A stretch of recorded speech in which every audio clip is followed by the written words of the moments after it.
Have you ever wondered what happens when someone dares to bully the wrong person in public? He hit her in public. The sharp smack echoed across the cafe, louder than the music, louder than the chatter. For a moment, time seemed to freeze. Cups stopped midair. Conversations went silent. Every head turned. She stumbled back, nearly dropping her coffee. But she didn't scream. She didn't cry. She didn't fight back. She just stood there, stunned, one hand trembling, the other gripping the counter as if it were the only thing keeping her upright. "Please," she whispered. "Stop." The man loomed over her, chest puffed out like he had just proved something. "What are you going to do about it?" he snapped loud enough for everyone to hear. "You people think you can talk back to me?" No one moved. Some looked away. Some pretended to check their phones. Others just watched, too afraid to act. A mother pulled her child closer. An elderly man shook his head. The cashier's hands trembled behind the register. The woman lifted her eyes, not angry, not broken, just calm. And that calm confused him. He laughed. A cruel, careless laugh. "That's right," he said. "Stay quiet." What he didn't know was this: the silence wasn't fear. It was control. Her fingers slid into her purse. She didn't rush. She didn't panic. She pulled out her phone and typed a single name. Chuck. Across the room, near the window, a man had stopped stirring his coffee. He had seen everything: the raised hand, the impact, the silence that followed. His jaw tightened, not with anger, but with something far more dangerous: restraint. He placed his cup down slowly. The man who had struck her kept talking, unaware that the woman he just humiliated was not alone. Unaware that the man watching her now was Chuck Norris. And the next few minutes would change his life forever. The cafe slowly came back to life, not because the shock had faded, but because no one knew what else to do. Simone laughed nervously. A chair scraped against the floor. The espresso machine hissed too loudly, too forced. The attacker rolled his shoulders, like he had won something. "Learn some respect," he muttered, loud enough for everyone to hear. The woman said nothing. She straightened her jacket, brushed a few drops of coffee from her sleeve, and took a slow breath, not to calm herself, she already was calm, but to remind herself that reacting now would only give him what he wanted: attention. The crowd split into two groups, those disgusted but paralyzed, and those afraid and frozen. The cashier glanced toward the manager's office, then back at the man, then down at the register. Her lips parted as if she wanted to speak, but no words came. The attacker noticed. He always noticed. Men like him fed on silence. He spread his arms. "Nobody here has a problem, right?" No answer. He smirked.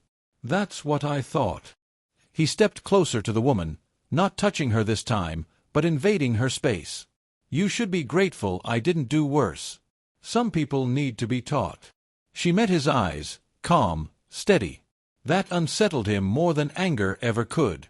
Behind her, near the window, Chuck Norris remained seated. He didn't rush forward. He didn't yell. He didn't announce himself. He watched, with calculation. He noticed how the man stood too close, how his hands curled into fists, how his eyes searched for approval and found none. Chuck had seen this kind of man before. On sets, in dojos, in real life, bullies wear different faces, but their hunger is always the same. The woman shifted her weight slightly, a subtle signal only one person in the room would understand. She was okay. For now. Have you ever wondered what happens when someone thinks they can intimidate the wrong person in public? Across the small cafe, Chuck Norris's jaw tightened for just a fraction of a second. The tension in the room was subtle but noticeable. A young man finally stood, voice quivering.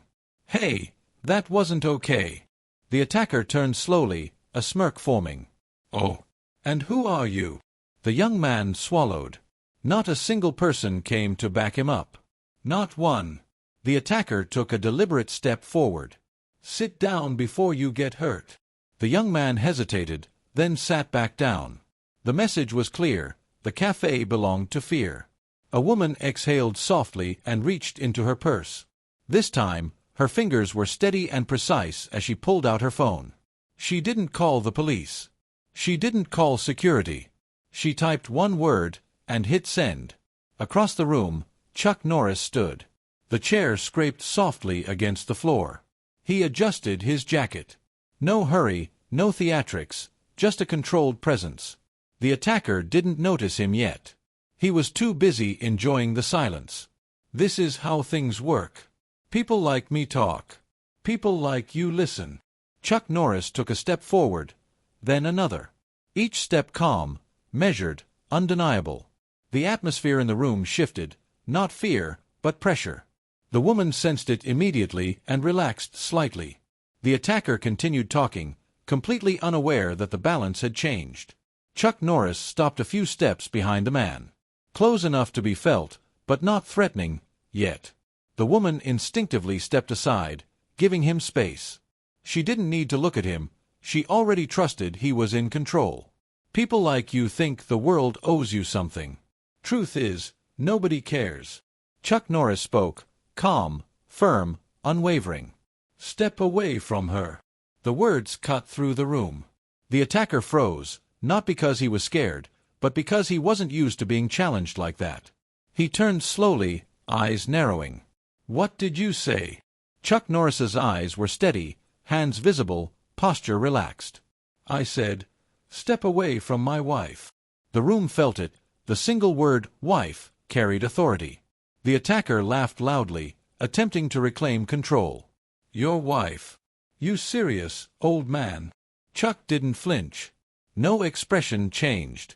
Decades of experience had taught him that true power doesn't rise to meet noise. You gonna do something? Or just talk? Chuck tilted his head slightly, studying him like a teacher observing a reckless student. You already crossed the line. I'm giving you a chance to step back. The word chance seemed to irritate the attacker. Sit down before you embarrass yourself. Gasps and whispers filled the cafe. Some murmured, call the police. This is getting serious. Chuck's wife spoke for the first time, calm and composed. Please, just leave. The attacker glanced at her, then back at Chuck. Oh, now she talks, he sneered, raising a hand, not to strike, but to intimidate. Chuck moved, not fast enough for drama, but fast enough to neutralize reality. In one smooth, controlled motion, he caught the attacker's wrist, twisted just enough to break his balance, not to harm, and guided him forward, face first into a table. The sound was dull, precise. Chairs screeched. The cafe erupted. Chuck stood tall, calm, and composed. No chaos, no shouting, just consequences for those who underestimated him. The woman stepped closer to him, shoulders relaxed. The attacker lay on the floor, humiliated, realizing for the first time that he was no longer the most dangerous person in the room. Chuck glanced at the young man who tried to intervene. A nod. That was enough. Respect without words. In a world where intimidation seems normal, true power is silent. And sometimes, the quietest presence in the room is the one you never want to cross. Have you ever wondered what would happen if someone tried to attack your loved one, and the person defending them was Chuck Norris? Simone screamed. Chuck didn't strike again. He didn't need to. The attacker was held firmly in place, not by force, but by presence and calm command. His voice was steady, almost teaching. Violence doesn't make you strong, Chuck said. Control does. The man struggled, his confidence replaced with panic. Get off me, he shouted. Chuck leaned in slightly, speaking quietly. Remember this feeling, he said. This is what powerlessness feels like. Security rushed in finally. 2 guards paused when they saw Chuck, not recognizing him at first, but sensing authority. What's going on here? One demanded. Chuck released the man and stepped back, hands raised in control. He assaulted my wife, Chuck said calmly. There are witnesses. Suddenly, the room erupted. He hit her. We saw it. He started it. The attacker scrambled to his feet, clutching his wrist, eyes wide with fear. He attacked me, he yelled. He's lying. Chuck didn't argue. He didn't need to. He simply removed his sunglasses. At that moment, a wave of realization swept the room. Whispers turned to murmurs. Oh my God, that's Chuck Norris. Phones appeared in the air. The attacker followed the crowd's gaze, his face draining of color. "Wait, he stammered. Chuck met his eyes calmly. "Yes," he said simply. The man's confidence evaporated instantly. The power he thought he had, gone. Outside, a police siren began wailing.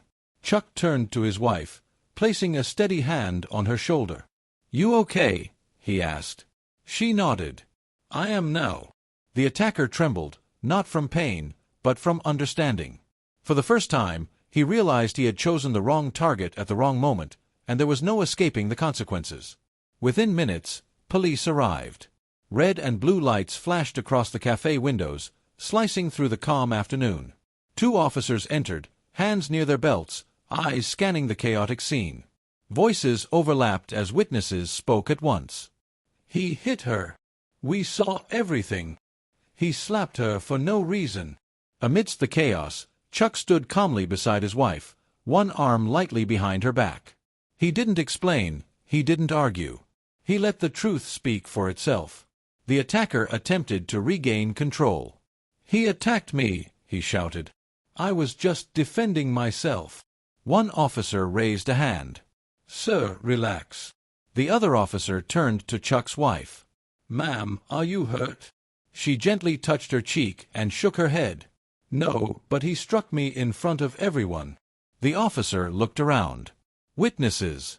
Almost every hand in the cafe went up, not just 1 or 2, but nearly all. The attacker's mouth opened, then closed. His confidence crumbled. Not because of Chuck, but because the crowd he once intimidated now stood united. An elderly man stepped forward. "I saw it clearly," he said. "He hit her.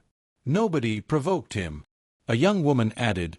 She asked him politely to lower his voice. "That's all." Even the cashier spoke up, voice shaking but firm. "We have cameras." The attacker's shoulders slumped. His dominance over the room shattered. Chuck Norris had shown him, without a single punch, the power of control, composure, and truth. The scene quieted. The police moved in, taking statements, as Chuck helped his wife regain her composure. The lesson was clear. True strength isn't in fists, it's in presence, calm, and unwavering authority. Have you ever wondered what happens when someone chooses courage over silence, even when no one else will? Chuck Norris watched quietly. He didn't smile. He didn't look satisfied. This wasn't about winning, it was about accountability.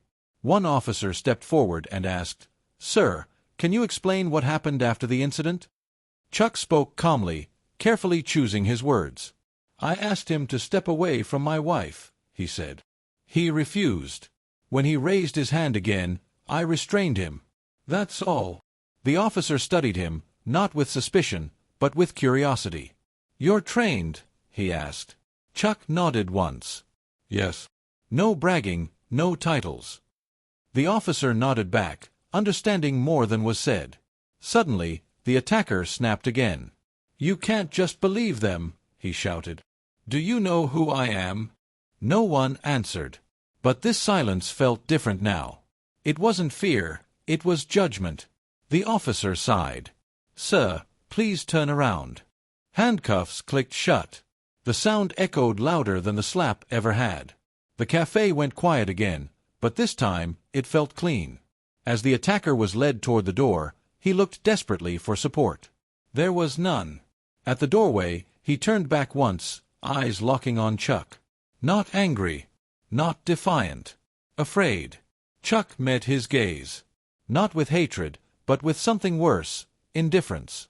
Outside, the police car door closed. The lights faded. Inside, people exhaled as if they'd been holding their breath for far too long. The manager approached cautiously. I'm so sorry," he said to the woman. "This should never have happened." She nodded politely but didn't respond. Chuck placed his hand gently on the counter. "You have a responsibility," he said quietly. "To protect people, not just serve coffee."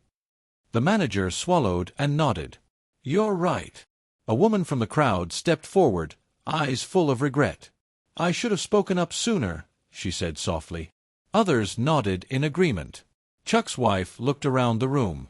"What matters," she said calmly, is that you speak up next time." Her words hit harder than any shout could. Chuck squeezed her hand gently. They walked toward the exit together. No applause, no cheers, just quiet respect. As the door closed behind them, the cafe felt different. Not because of who Chuck Norris was, but because everyone inside had learned something uncomfortable. Silence protects the wrong people, and courage, even delayed, still matters. Outside, the air felt different. Quieter. Cleaner. Chuck and his wife stood on the sidewalk for a moment, letting the noise of the city replace what had just happened inside. Chuck looked at his wife. "Are you okay?" he asked again, not because he doubted her answer, but because some questions deserve to be asked more than once. She nodded. "I am. But not because you stopped him," she added. "Because I wasn't alone." Chuck didn't respond immediately. He knew what she meant. Not alone didn't just mean married, it meant supported. It meant seen. People were still talking inside. Not excited, not gossiping, just quiet conversations. A young man replayed the moment in his head, the moment he had sat back instead of standing firm. An older woman stared at her coffee, realizing how close silence had come to becoming permission. The cashier wiped the counter slowly, hands steady now. She thought about how easily things could have gone differently, and how quickly courage spreads once someone finally says, "Enough." The manager repeated Chuck's words in his mind. "You have a responsibility, not an accusation, a reminder." Chuck and his wife began walking. No cameras followed. No reporters chased them. Chuck preferred it that way. Halfway down the block, she stopped. "Can I tell you something?" she asked. Chuck turned. "When he hit me," she said quietly, "the pain wasn't the worst part. It was looking around and realizing how many people saw it and chose not to act." Chuck nodded slowly. "That's how bullies survive. Not because they're strong, but because people doubt themselves." She smiled faintly. "You didn't doubt." "I just waited," Chuck replied. Real strength wasn't rushing blindly. It was knowing when and how to act. Behind them, a police car drove past. Lights off. Just another vehicle on the street. The incident was already becoming paperwork, reports, evidence, but the lesson would last longer than any official record. The man in the back seat of that car stared at his cuffed hands, replaying the moment over and over, the slap, the silence, the calm voice saying, "Step away from her." He had always believed fear made him powerful. Now he understood the truth. Fear only delays consequences. At the station, he would be processed like anyone else. No shortcuts, no excuses. And for the first time, his actions had witnesses who didn't look away. Chuck and his wife reached their car. Before getting in, Chuck paused, taking a deep breath. Every moment since the cafe incident had already changed something. Not just for him or his wife, but for everyone who had seen it. Even a single act of courage can ripple farther than anyone expects. And silence. Silence protects the wrong people. Chuck glanced at her. "Are you ready?" She nodded, smiling faintly. "Yes. And next time, we won't be alone." Together, they stepped into the car. The city moved around them, unaware of the lesson that had just unfolded a few feet away, but they knew. And that was enough. Have you ever wondered what happens when someone finally decides to stand up, quietly, without seeking attention or fame? "You didn't deserve that," he said softly. She looked at him and nodded. "I know," she replied. Then she added, "But I'm glad people saw what happens when someone finally takes a stand." Chuck Norris gave a small, approving smile. "So am I," he said. They walked away, nothing dramatic, no confrontations, just two people leaving a situation that had already made its mark. Later that night, somewhere else, someone who had been on the verge of using violence would pause and think twice. Nobody would remember the silence and choose to break it, but stories like this don't spread because of force. They spread because of restraint. Real strength doesn't humiliate. It protects. It waits. And when it acts, it ends situations cleanly. Respect isn't loud. It doesn't demand attention. And it never asks for permission. The story didn't end in that cafe. It never truly does. By evening, a shaky clip was circulating online. Faces were blurry, but the moment was clear. One man raising a hand, another stopping him calmly. Comments poured in. He deserved worse.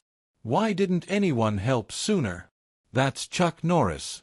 But beneath the chatter, something quieter was happening.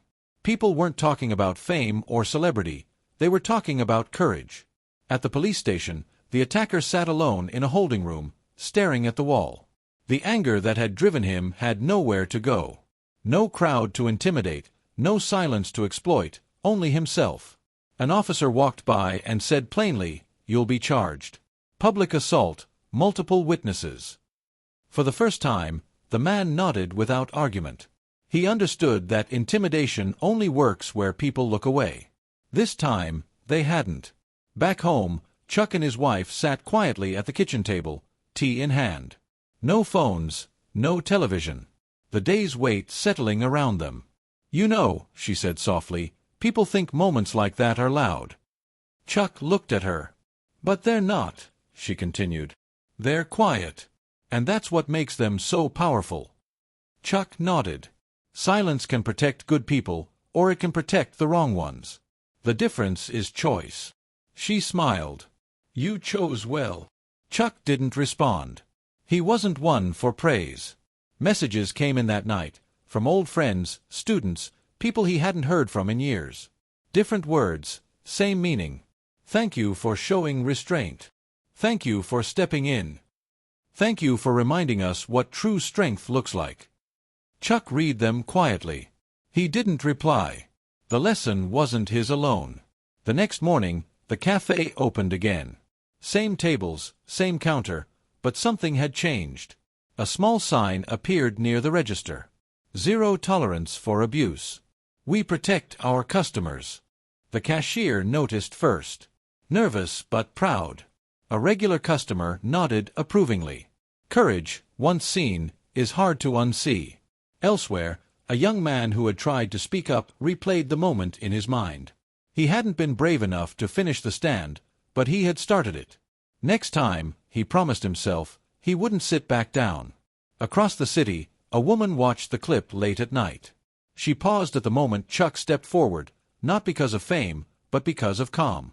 "That's what I want to be," she whispered. "Calm enough to act, strong enough to stop." Days later, at the courthouse, the case moved forward. No loopholes. No excuses. Witnesses spoke. Footage was played. Facts stood firm. Chuck didn't attend. Justice didn't need him, it only needed truth. When the verdict came, it wasn't dramatic, but it was fair. And fairness, in its own quiet way, felt powerful. Weeks passed. The internet moved on, as it always does. But the people who were there didn't. They carried the moment in how they spoke up, intervened, and refused to mistake silence for safety. One afternoon, Chuck's wife received a message from a stranger. "I was there. I didn't help. I wish I had, but I promise, next time I will." She showed it to Chuck. He read it once. "That's enough," he said. "Change doesn't come from a single act. It comes from echoes, and that day in the cafe had created one. Not loud, not violent, but lasting." Time passed. The cafe returned to its routine. New customers, new conversations. But the moment never really left. Some events don't fade, they settle quietly in minds, waiting for the next choice to be made. For those who were there, memories came back in small ways. When someone raised their voice too loudly, when a hand moved in anger, when silence felt easier than speaking up, they remembered the calm man who stepped forward. Not shouting, not threatening, just present. Chuck never spoke publicly about that day. No interviews. No statements. The story was never about him.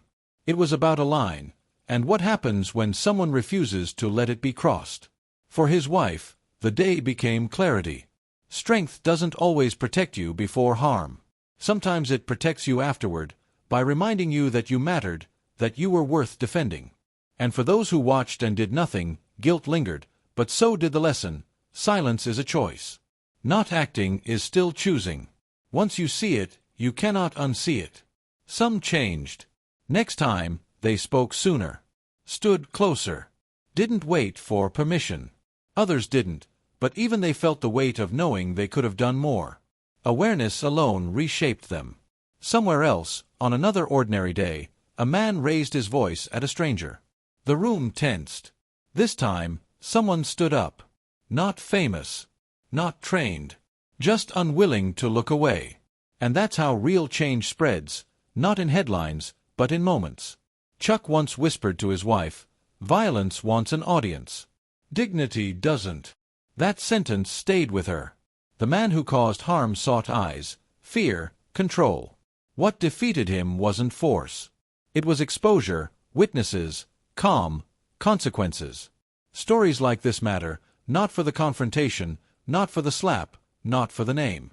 They matter because everyone watching sees themselves somewhere in it. The one who froze, the one who almost acted, the one who stepped forward, and the one who needed protection. This isn't a story about fighting. It's about showing up. Standing close enough that cruelty feels uncomfortable. Making silence unsafe for the wrong people. The truth is simple. Bullies don't fear strength, they fear exposure. They survive where no one is watching and vanish when everyone finally is. So next time you see something wrong, remember this: you don't need to be loud. You don't need fame. You don't need permission. You just need to refuse silence. Respect isn't earned through fear. It's protected through action. And sometimes the strongest thing you can do is step forward calmly and say, "Enough."